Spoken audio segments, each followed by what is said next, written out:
बिस्मिल्लाहिर्रहमानिर्रहीम। अस्सलाम वालेकुम। 10th साइंस फ़िज़िक्स के 12th चैप्टर के न्यूमेरिकल्स के आखिरी लेक्चर के साथ आप लोगों के साथ हूँ। हम लोगों ने इसके 8 न्यूमेरिकल्स पूरे कर लिए थे। पहले 5 थे, छठा फिर हमारे स्मार्ट सिलेबस का हिस्सा नहीं था। फिर दूसरे लेक्चर में हमने 7th और 8th किया है। अभी इस लेक्चर में हम 9th और 10th क्वेश्चन करेंगे।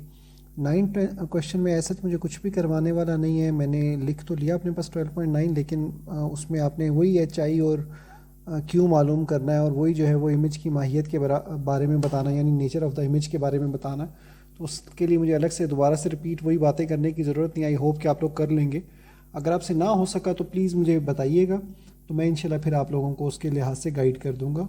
ठीक है, अभी फ़िलहाल हम 12.10 यानी 12.10 जो है वो क्वेश्चन शुरू करने लगे हैं। और 12.10 क्वेश्चन को मैं बुक से पढ़ रहा हूँ। प्लीज़ आप लोग अपनी अपनी बुक से फॉलो कीजिए।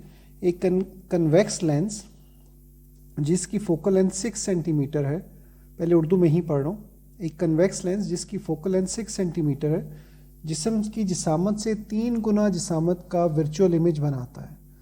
लेंस को कहाँ पर रखना चाहिए? सवाल ये है कि a convex lens with the focal length of 6 centimetre, उसके लिए आपको जिस्म की जिसामत से 3 गुना, मतलब जो the height of the object जो है उसकी हाइट से 3 टाइम्स हाइट का आपने वर्चुअल इमेज बनाना है। मतलब जो इमेज बने वो 3 टाइम्स बड़ा हो as compare to the original object.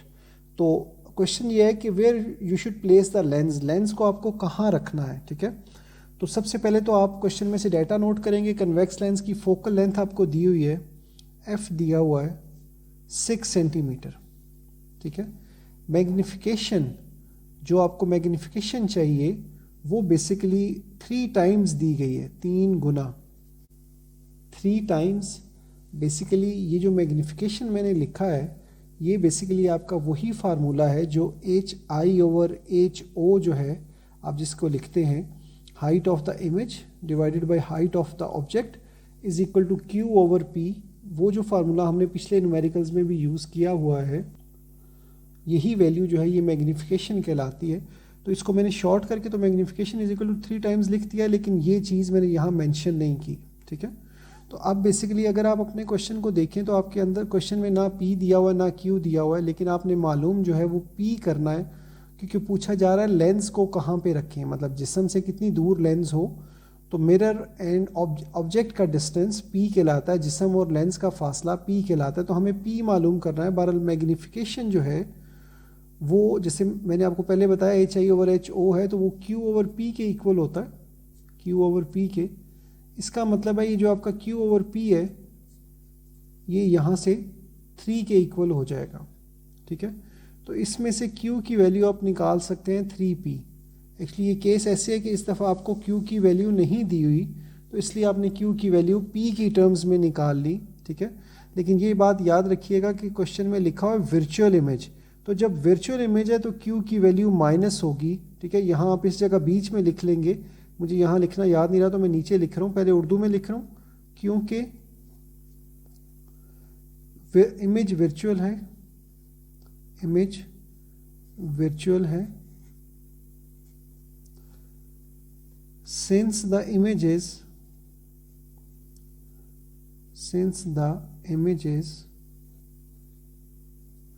virtual।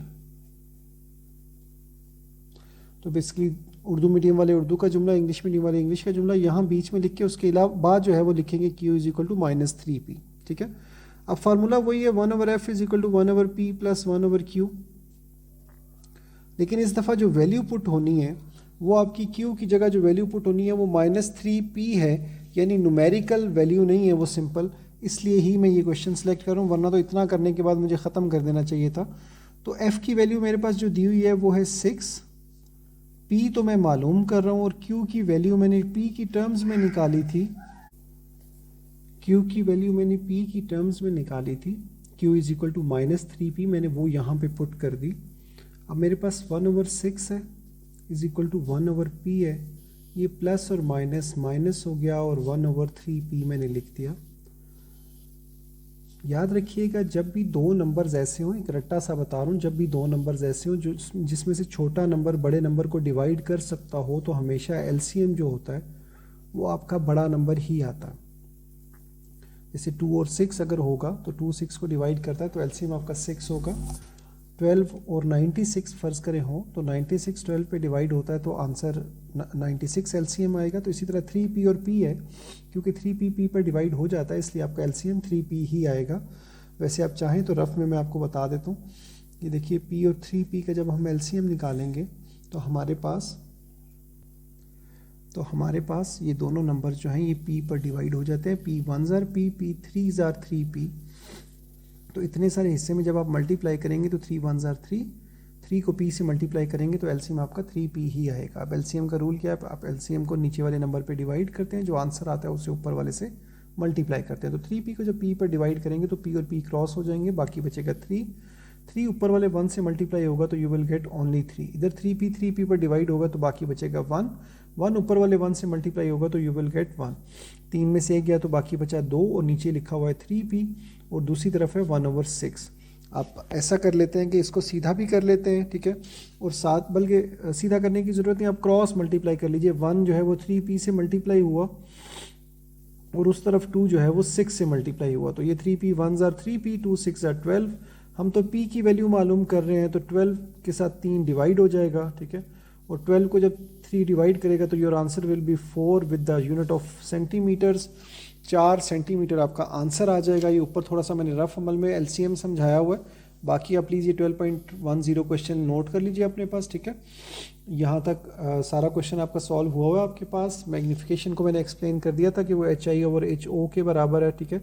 ये नहीं भी लिखेंगे ये चीज़ तो भी चलेगा, m = 3 टाइम्स लिख लेंगे, उर्दू में लिखेंगे तो 3 गुना लिख लेंगे। बताइए, याद रखिएगा क्योंकि m जो है वो HI/HO के इक्वल है, इसी वजह से m को हमने Q/P, जो हमने पिछले क्वेश्चंस में ये फार्मूला इस्तेमाल भी किया हुआ है, HI/HO = Q/P, HI/HO = Q/P, ये हमने फार्मूला इस्तेमाल किया हुआ है इधर भी, और मेरे ख्याल से इससे पीछे भी इस्तेमाल किया हुआ है आपने, ये नीचे फार्मूला इस्तेमाल हुआ। बहरहाल एनीवेज आज के लिए इतना ही था। इसके साथ आप लोगों के इस चैप्टर के स्मार्ट सिलेबस के न्यूमेरिकल्स कंप्लीट हो जाते हैं। आई होप आप लोगों ने सारे क्वेश्चंस अपने पास नोट कर लिए होंगे और साथ ही साथ अपने पास सॉल्व भी कर लिए होंगे। प्लीज़ अपना होमवर्क अप टू डेट रखिए, अपनी तैयारी अप टू डेट रखिए, सो दैट आप लोगों का टाइम वेस्ट ना हो। कोई क्वेश्चन हो तो प्लीज़ ज़रूर पूछिएगा। इंशाल्लाह अगले लेक्चर के साथ मुलाकात होगी। फ़िलहाल आज के लिए इतना ही था। अल्लाह हाफिज़, अपना ध्यान रखिएगा।